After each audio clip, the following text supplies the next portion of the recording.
Ok. Bonsoir, bonsoir, très chers frères et sœurs bien-aimés dans les Seigneurs. Nous vous saluons dans les précieux noms de notre Seigneur et Sauveur Jésus-Christ. Qu'il vous bénisse et qu'il vous soit favorable ce soir encore. Donc, nous voilà encore pour ces mercredis, le 19 janvier 2022. Donc, nous sommes un mercredi et nous venons pour la suite, n'est-ce pas, de notre entretien qui porte sur l'esprit humain. Et comme vous le savez, nous vous avions salué et maintenant nous insistons encore à permettez-nous de vous faire toujours cette demande-là. Ce n'est pas pour vous embêter, mais c'est beaucoup plus pour vous aider, n'est-ce pas, à contribuer à l'expansion de l'évangile. Donc, je disais, nous allons donc commencer à partager cette live avec les personnes qui vous sont chères. Partagez au maximum et que le Seigneur vous soit favorable. Amen. Je sais que vous êtes là et vous êtes en train de le faire, de partager avec nous. Et gloire à Dieu pour ceux qui sont déjà branchés et qui le font, qui partagent, qui est en train de partager déjà. Merci beaucoup.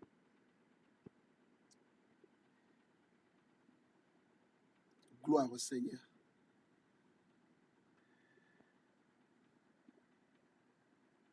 Gloire au Seigneur. Je vous salue à vous qui ne manquez jamais à être là pour partager, et vous le faites avec beaucoup de zèle, beaucoup d'empressement. Que le Seigneur vous bénisse abondamment.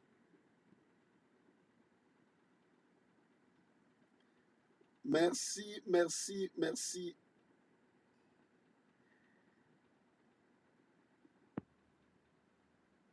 Oui, merci beaucoup pour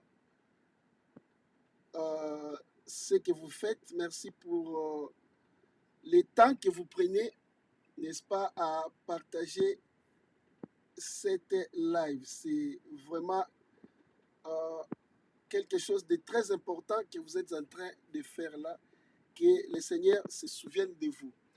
Alors, on peut donc démarrer, n'est-ce pas? Que Dieu soit loué. Prions. Seigneur, merci pour ta grâce, merci pour tes compassions, merci pour tes bontés, merci pour tes merveilles. Tu as encore renouvelé tes bontés ce matin et nous sommes les participants de ces bontés-là. Je bénis ces instants que tu nous donnes. Je prie que ta grâce nous soit accordée ainsi qu'à tous ceux qui vont nous suivre maintenant et ceux qui suivront plus tard ces messages, que la grâce de Dieu leur soit accordée et que cela apporte de l'édification dans leur foi et qu'ils trouvent dans ces messages un bon enseignement et un bon aliment pour leur esprit. Ainsi soit-il pour ta gloire, au nom de Jésus-Christ. Amen. Voilà, nous disions la fois passée, nous avions parlé de l'état de l'esprit qui vit, n'est-ce pas?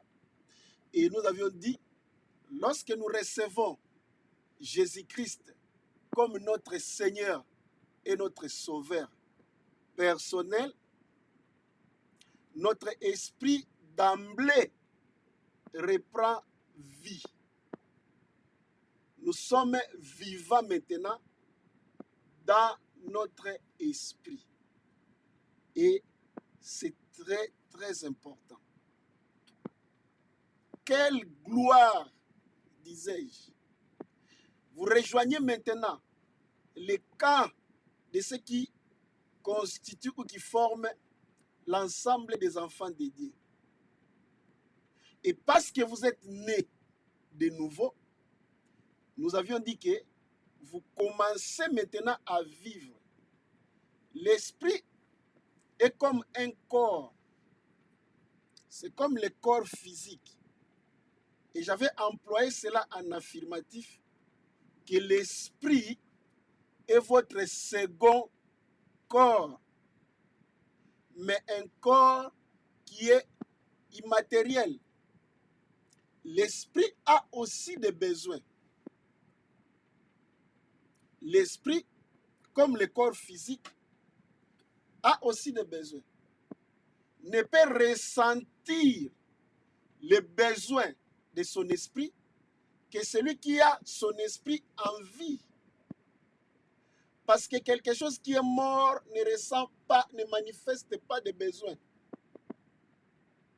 Voilà pourquoi, quand on n'est pas né de nouveau, on ne peut pas avoir l'habitude de lire la Bible. Lire la Bible, ça sera une corvée pour toi. Adorer, ça sera une punition.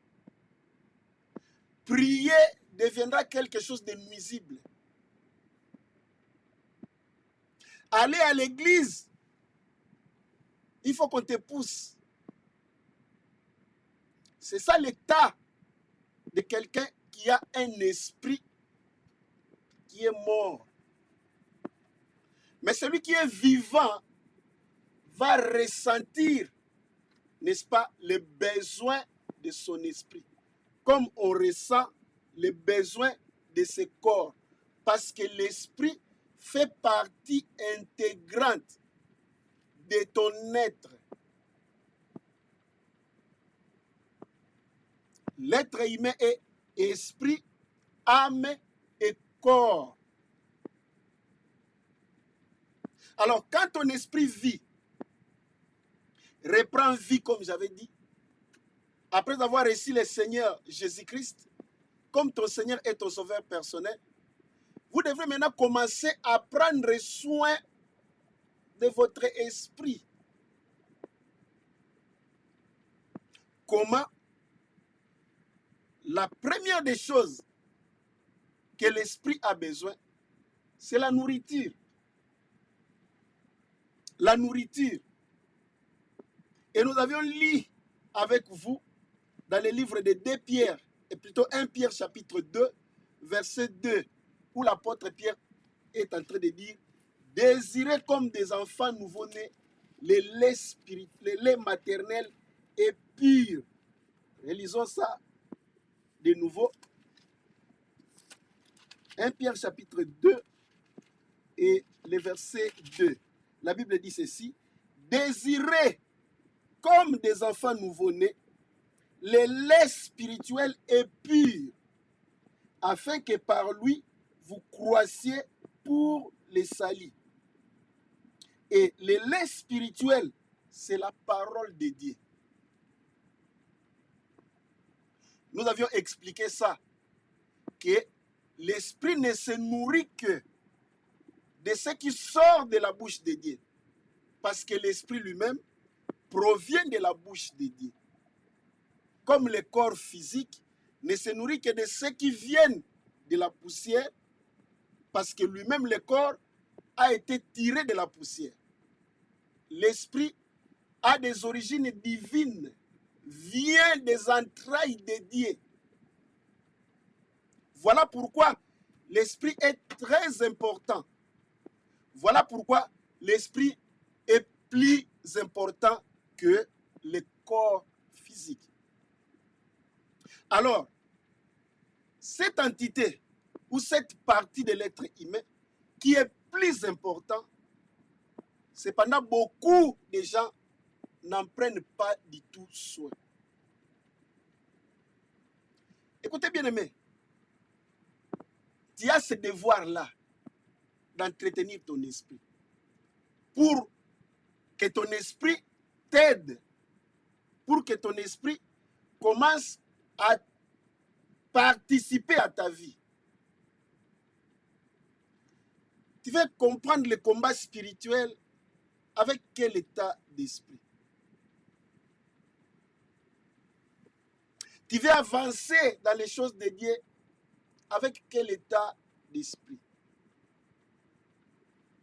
L'ignorance de ces choses font que beaucoup de gens croient ou voient les églises comme des lieux de vente de services spirituels. Cela veut dire, dans l'entendement de beaucoup de chrétiens, que ce sont une catégorie de gens qui doivent prier pour eux, qui doivent faire des choses de l'esprit pour eux. Souvent, lorsqu'on était dans la jeunesse, on était encadré. On voyait des hommes responsables, surtout lorsqu'ils ont un peu de moyens matériels, de moyens financiers. Ils viennent à l'église, ils veulent prendre les pasteurs et le groupe des intercesseurs en otage pour lui. Que ces gens-là se préoccupent de ces problèmes, des sujets de sa famille. Et vous voyez, cette personne-là n'a aucune ambition personnelle d'avancer dans son esprit. Et lui, il essaye d'intervenir financièrement pour donner du café, donner de tout ce que les intercesseurs et les pasteurs et son groupe veulent. Je m'étais demandé plusieurs fois, mais ces gens ici, ils croient quoi? C'est-à-dire, c'est comme si les choses de Dieu ne sont pas réservées à eux. Pourquoi? Ils sont morts dans leur esprit. Je ne sais pas si c'est ton cas.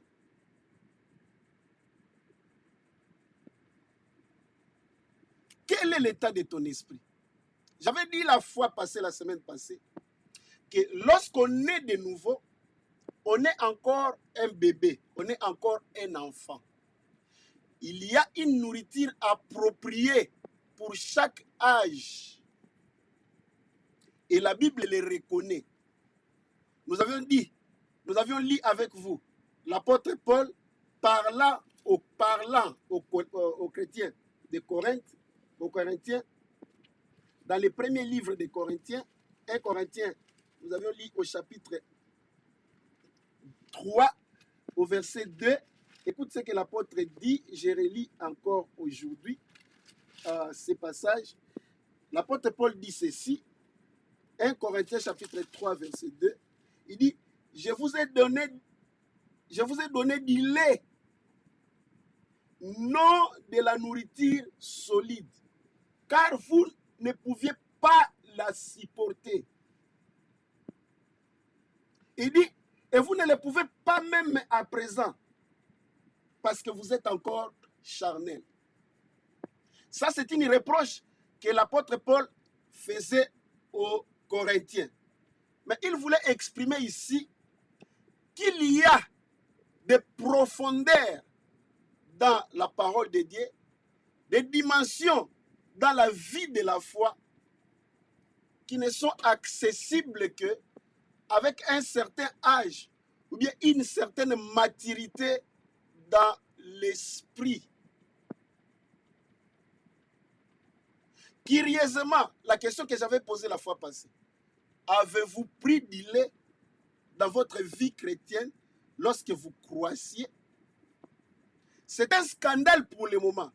Il y a peut-être une sorte de modèle d'encadrement des nouveaux convertis au niveau des églises qui échappe un peu dans l'organisation de plusieurs églises.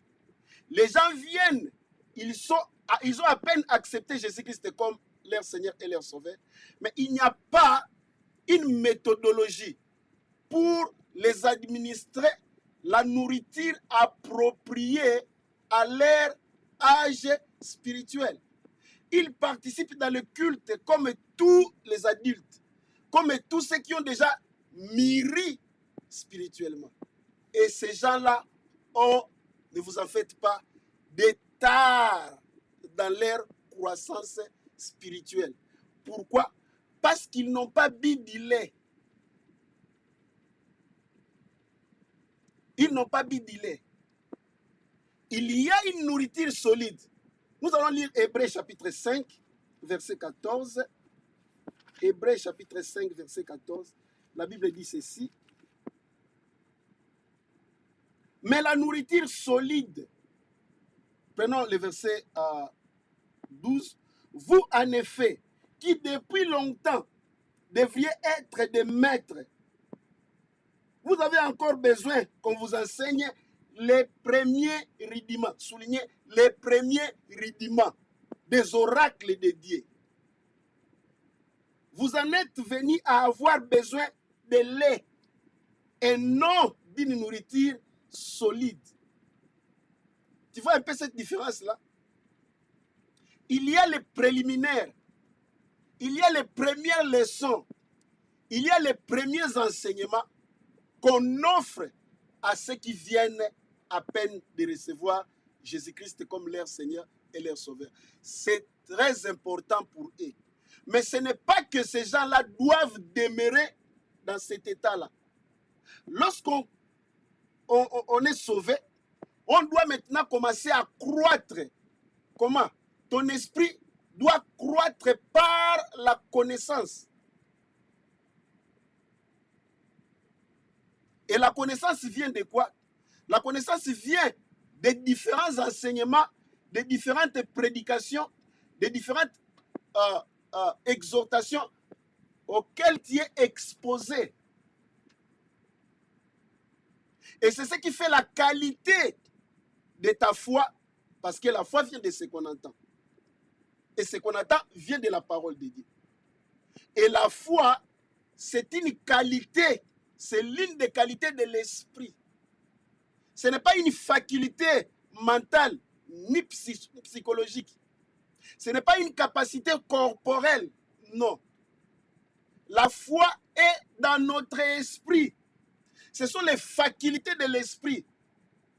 Voilà pourquoi, lorsque tu grandis dans la foi, veut dire que tu grandis spirituellement et tu deviens capable maintenant de saisir les enseignements qui sont un peu très poussés, qui sont un peu très élevés. Ici, vous allez comprendre qu'il y a un âge dans la croissance de l'esprit. Et j'avais dit, il n'y a pas de gêne à être enfant. Tout le monde a commencé par être enfant. Et on grandit ensuite. Lorsqu'on ne grandit pas, c'est ça là où il y a les gènes.